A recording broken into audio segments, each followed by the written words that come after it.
What is going on, guys? Welcome to this episode of the Pickups. Real quick, right fast. Just got one quick pickup before we head out to the thrift stores and the pawn shops and stuff. Big Bad Brett Hamilton threw this my way for $2, man. He found it at a pawn shop or something. It is the Nintendo GameCube demo disc with Sonic, Splinter Cell, Billy Hatcher, Beautiful Joe, and a ton of other content on there. So we're going to be adding that to the collection, obviously. I don't know if it came with any other paperwork other than the precautions manual and the Wind Waker preview guide. But a game that I always wanted to try was this Billy Hatcher game. And you can play like the first level in the demo. And it was pretty cool, man. I'm going to have to check out getting that game because I don't think it's a very expensive game. But yeah, it's kind of our first pickup of the week. And I hope it's a preview of things to come. All right, let's go game hunting.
Alright guys, we are at this Goodwill store.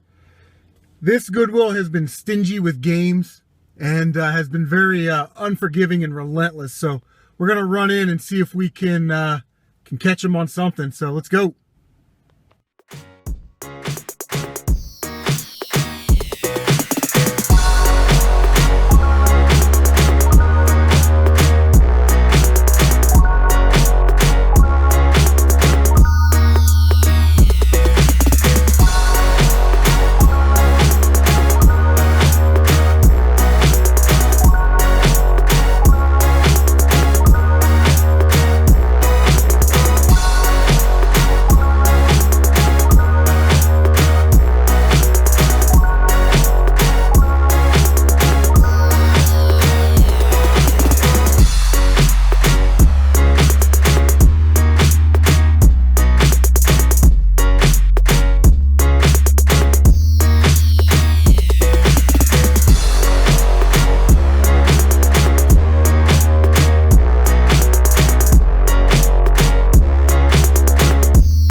What is going on, people inside the internet machine?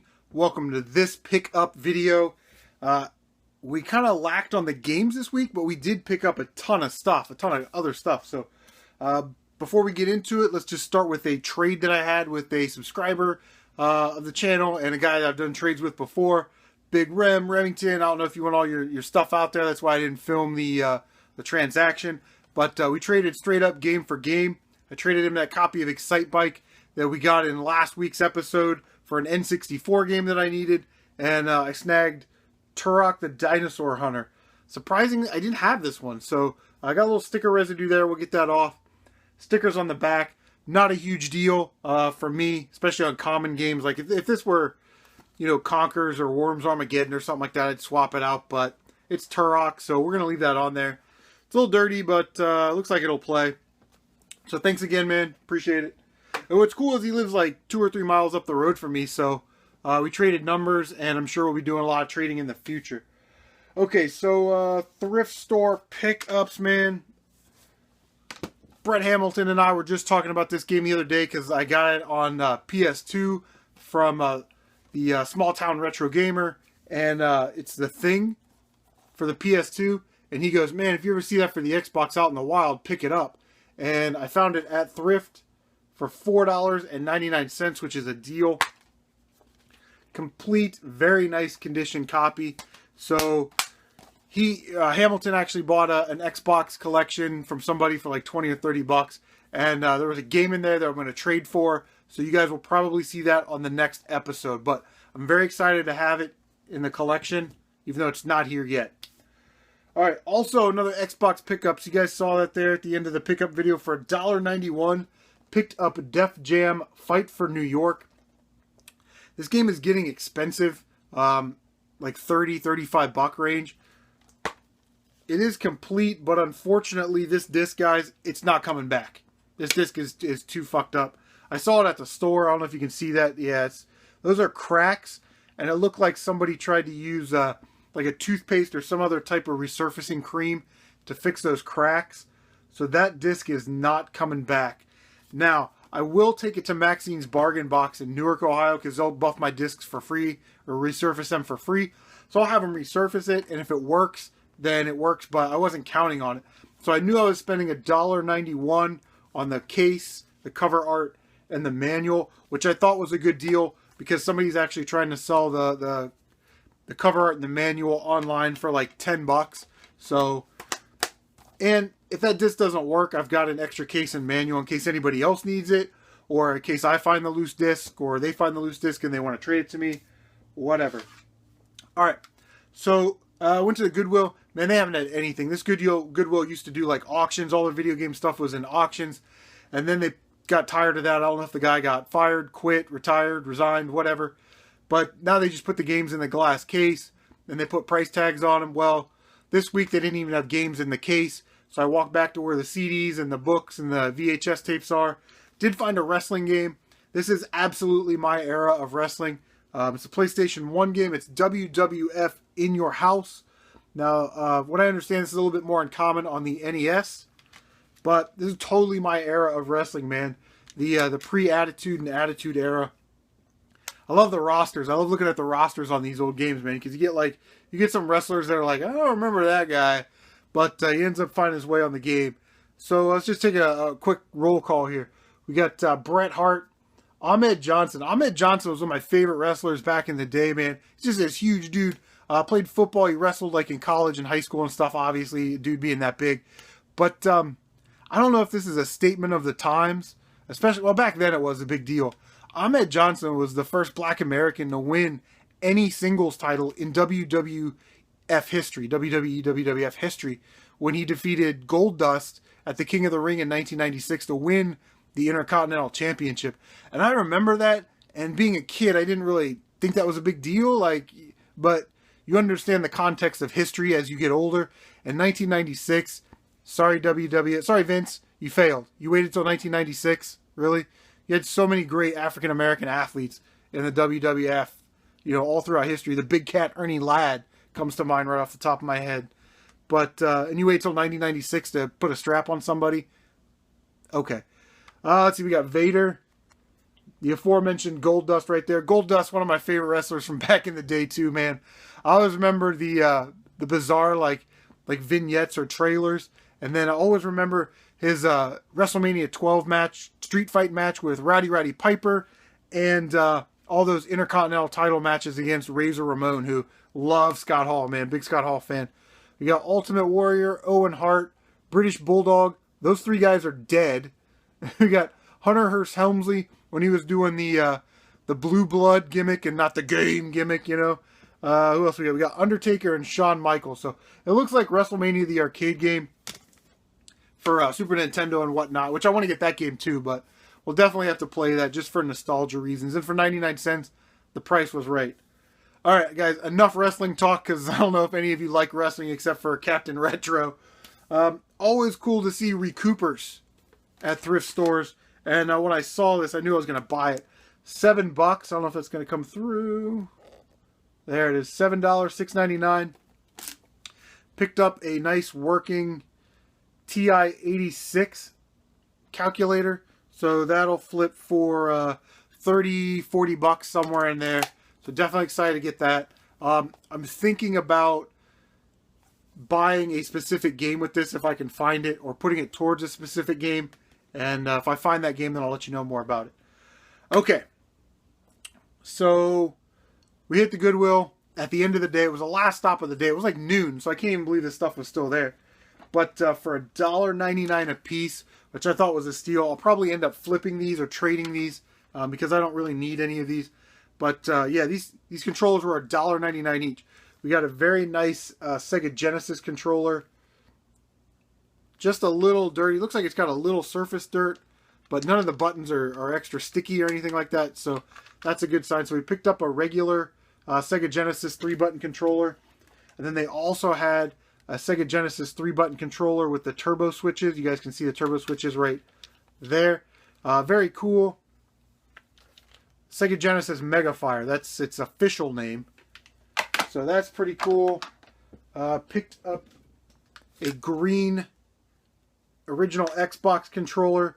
Now this isn't the Halo edition. The Halo edition controller is a little bit more expensive, and it says Halo there, I think, instead of Xbox in the middle. But this dark green color, I don't see that a lot, and I looked it up online, and it looks like people are trying to sell this controller for 14 or 15 bucks. I don't know. I'll probably just throw it up on there for 10. But it did come with the attachment, which is nice, the breakaway piece. And then last but not least, snagged 2 N64 controllers. This one is the standard gray one, but it came with a memory pack inside. And then the blue one is pretty cool. I have one of these complete in box, so I don't need this one. But the sticks are actually not bad on them. You hear they still got a lot of give to them. All right, let me put this stuff away and grab all the other big stuff that I got. Okay, so also I was at Goodwill. I found that calculator, I found those controllers, and I saw this sitting on the floor, so I had to do some research, and good thing I did. I definitely bought it. Don't ever pass this up. For $5.99, picked up the Thrustmaster. There is a joke in there somewhere. The hottest X, and hottest literally stands for hands-on throttle and stick. There's a joke in there somewhere.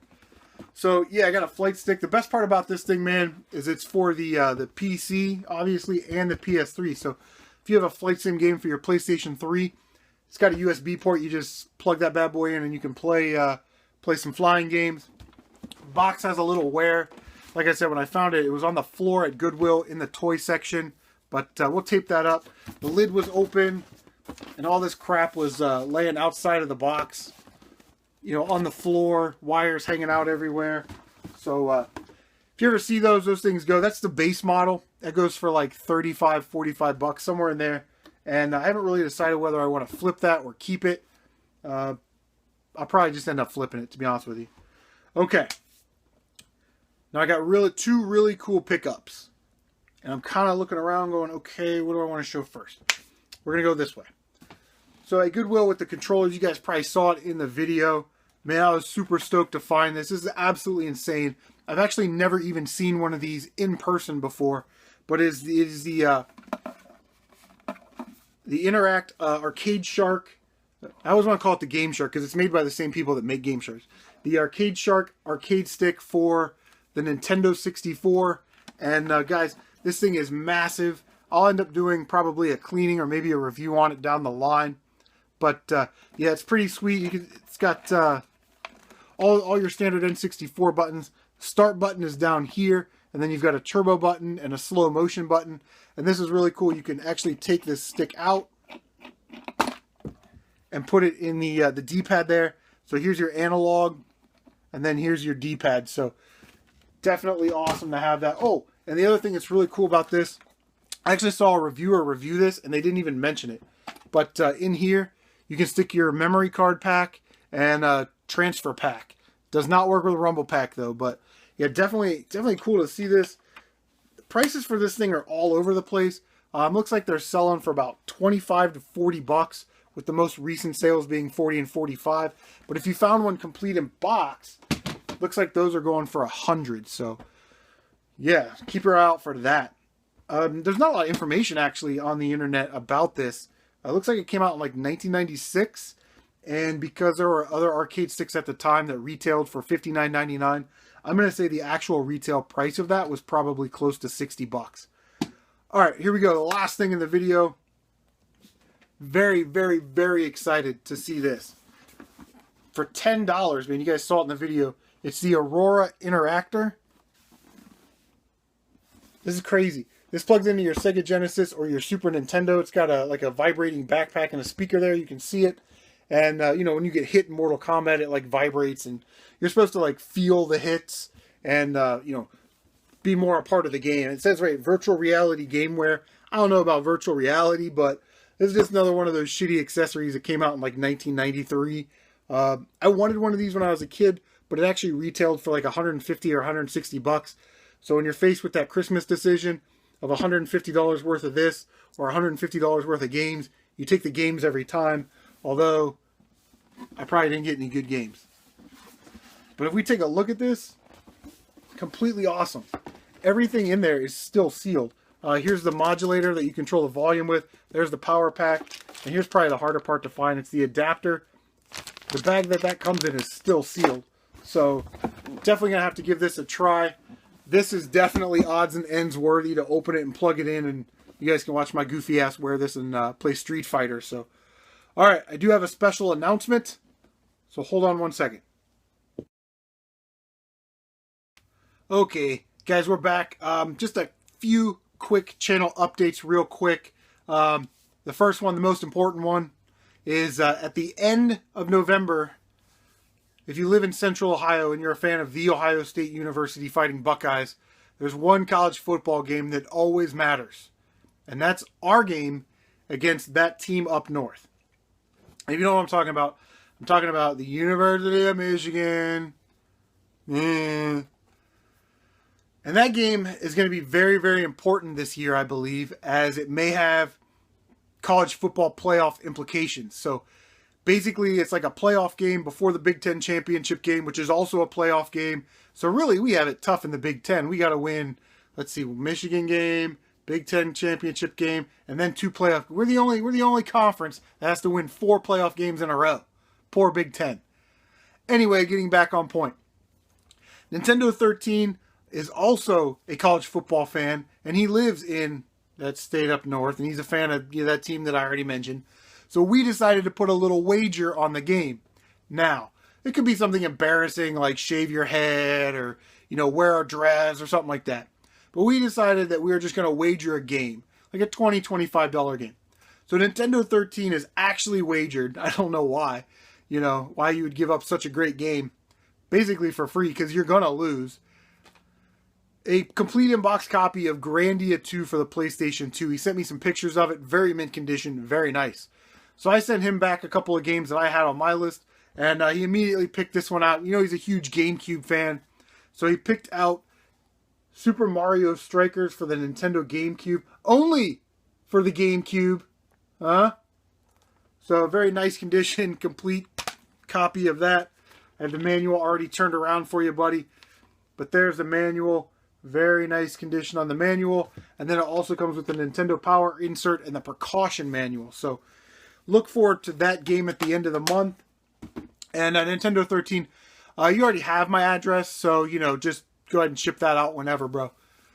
Second channel update is, guys, I know I wanted to do a Wii video, a Wii collection video. There it is. I just went over 50 Wii games. I don't really have a lot of great titles, but a lot of guys wanted to see my Wii collection video. I'm going to be honest with you. If I have time to do it by the end of the year, I will get it done by the end of the year. However, I want to do a GameCube collection update because after I did my GameCube collection video last year, it's almost like immediately after that, I started adding Zelda games, Mario Party games, a lot of other really nice titles. So I want to do an update video for my GameCube stuff first. So yeah, like I said, if I can get to the Wii, I'll do the Wii, but I definitely want to do the GameCube. And we'll see how much time I have because we're doing the Shoot 'em Up Showdown that Jeff McEnzee's putting on. So there's going to be a lot of time into that. Okay, the third and last update that I just want to make you guys aware of. I'm starting to get a little bit more comfortable with the streaming thing. I've selected a stream time and date. If I stream, it will be on Monday nights, typically between 8:30 and 9. And then I will stream all the way up till about 11 o'clock. And then Video Game Lover 58 does a subscriber talk on his YouTube channel where he kind of talks about, you know, whatever the topic of the day is, whether it's Walking Dead, Nintendo Switch, whatever it is. And he usually kind of does that for an hour. So if you're free on Mondays, you don't want to watch football or Monday Night Raw or anything like that, definitely come over and check out the stream. Like I said, Monday nights, 8:30 to 9 will start, and we'll typically go till about 11 or so. So, guys, that is it for the channel updates and the pickups and all that stuff. Thank you guys so much for watching. A little bit longer video this time. But I really do appreciate all the new subscribers. Oh, and last thing. Don't go. I want to give a big shout out, mad props, high ups to all my peeps in Brazil. Love you guys. Thank you guys for subscribing, man. And I hear from you guys all the time in the chats, in the comments, PMs, all that kind of stuff. Definitely appreciate some South American support there from Brazil. So, guys, thank you so much again, and we'll see you on the next one.